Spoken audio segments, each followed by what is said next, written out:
The United Kingdom's withdrawal from the European Union, commonly known as Brexit, has been a main political and social issue in the UK since the 2016 referendum.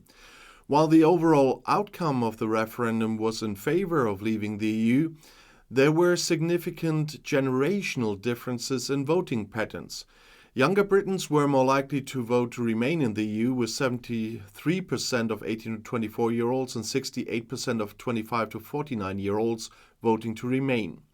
And recent polls have shown that younger Britons continue to be more pro-EU than older generations. For example, a YouGov poll conducted in November 2023 found that 56% of 18 to 24-year-olds and 50% of 25 to 49-year-olds believe that the UK should rejoin the EU, compared to only 24% of those aged 65 and over. However, despite their pro-EU sentiment, younger Britons are not prioritising fixing Brexit as a major issue.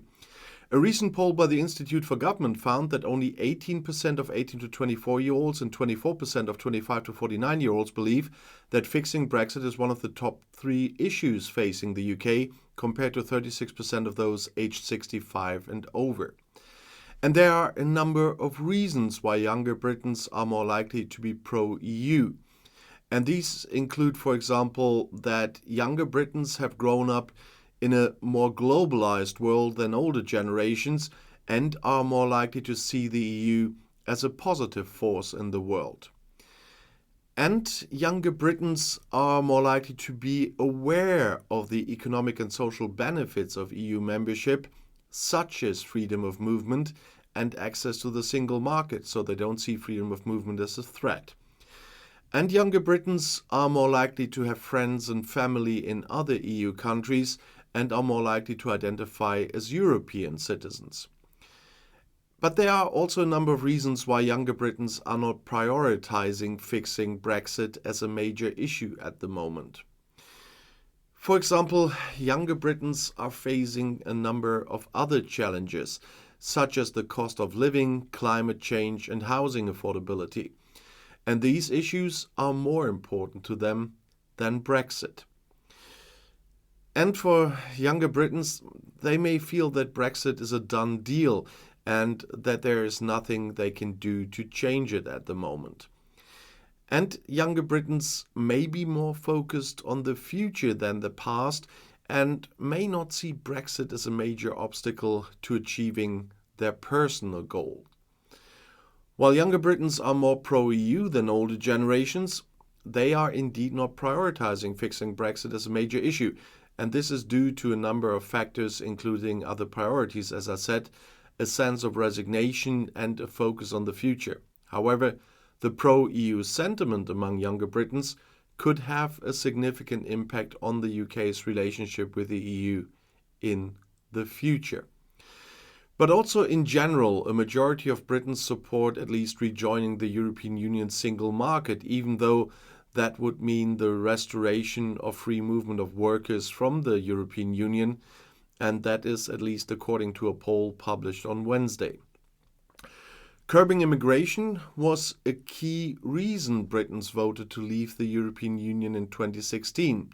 And polls in recent months have shown that a majority of people now think Brexit was a mistake. And Wednesday's poll comes less than a week after data showed that annual net migration to the United Kingdom hit a record high last year, more than double the figure recorded in the year before the Brexit vote. The YouGov polling showed that 57% of Britons would now support joining the single market, even if that meant the resumption of the free movement of people, a policy which led to millions of families and workers moving to Britain during the country's EU membership.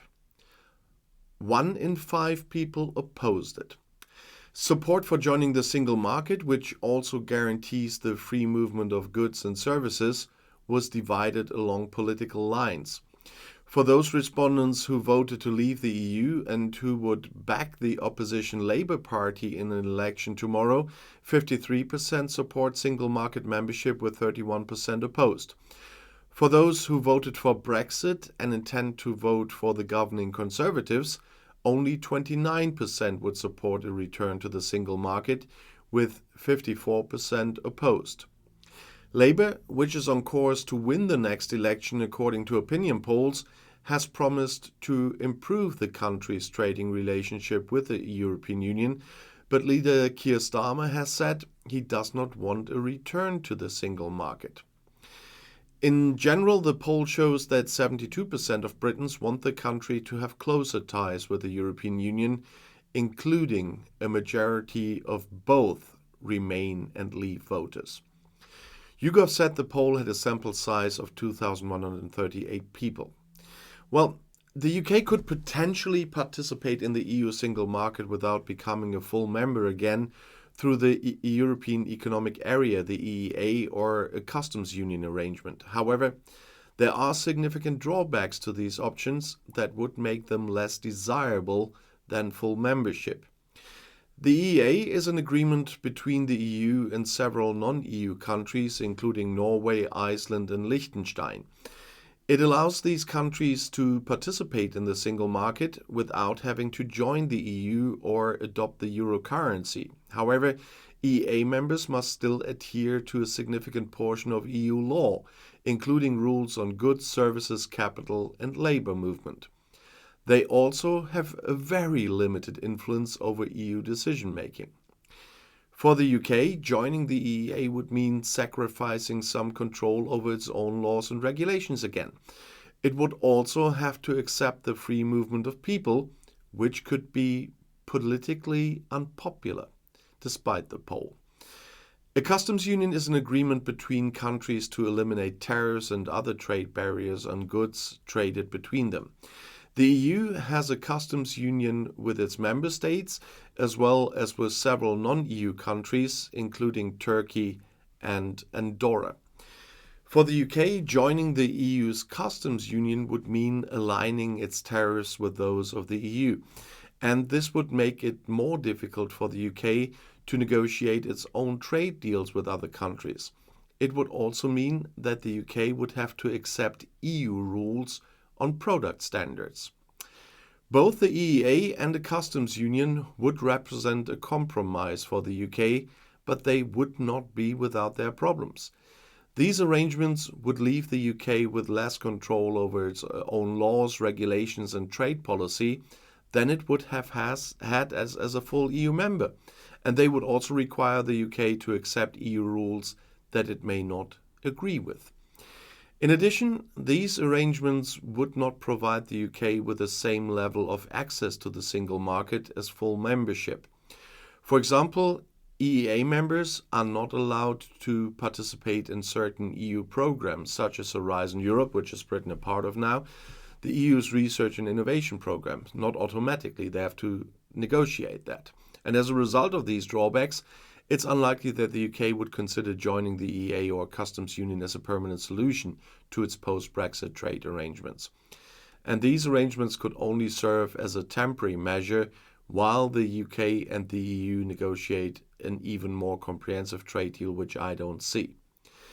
But in conclusion, while there are technically ways for the UK to participate in the EU single market without becoming a full member again, these arrangements would have significant drawbacks, and they would leave the UK with less control over its own laws, regulations, and trade policy, and they would not provide the UK with the same level of access to the single market as full membership. And it is absolutely unlikely that the UK would consider these options as a permanent solution to its post-Brexit trade arrangements. And there are even more problems because the current EEA members have a say about new members. The EEA agreement states that any new member must be approved by both the EU institutions and all EU member states, and this means that the EU institutions, which include the European Commission, the European Parliament, and the Council of the European Union, must all agree to the new member's application. In addition, all EU member states must also agree to the new member's application. And this means that each EU member state has a veto over the accession of a new member.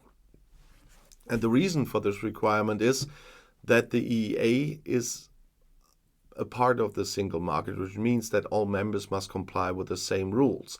And these include rules on goods, services, capital, and labor movement.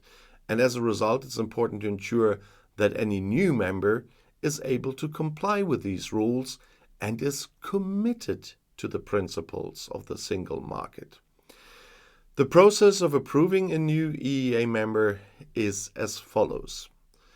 First, the country wishing to join the EEA submits an application to the EU Council. The Council asks the European Commission to assess the country's preparedness for membership. If the Commission's assessment is positive, the Council opens negotiations with the country. And the negotiations cover all aspects of EEA membership, including the country's adoption of EU law and its everything that goes along with it, even the language part. And if the negotiations are successful, the country signs the EEA agreement. And the agreement must then be ratified by the country's parliament and all EU member states. And once the agreement has been ratified, the country becomes a member of the EEA.